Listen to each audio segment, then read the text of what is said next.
তকদিরের ভালো মন্দ আল্লাহ পাক আমাকে তকদিরে যা রাখছেন উত্তম, ওটাও আল্লাহর তরফ থেকে হয়। আর যেটা আল্লাহ ছিনায় নিয়ে গেছেন এটাও আল্লাহর তরফ থেকে হয়। আমাদের ঈমান আমরা মনে করি মসজিদেই খালি আল্লাহ দেখে, কিন্তু টেবিলের নিচে যখন ঘুষ খায় তখনও যে আল্লাহ দেখে এটা বিশ্বাস করতে যায় না।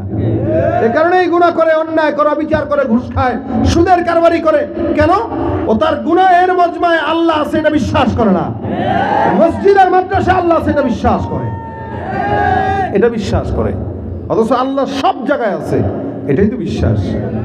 যেখানে যাবেন আল্লাহর দিকে মুখ ঘুরান, আল্লাহ নাহনু আকরাবু ইলাইহি মিন হাবলিল ওয়ারিদ।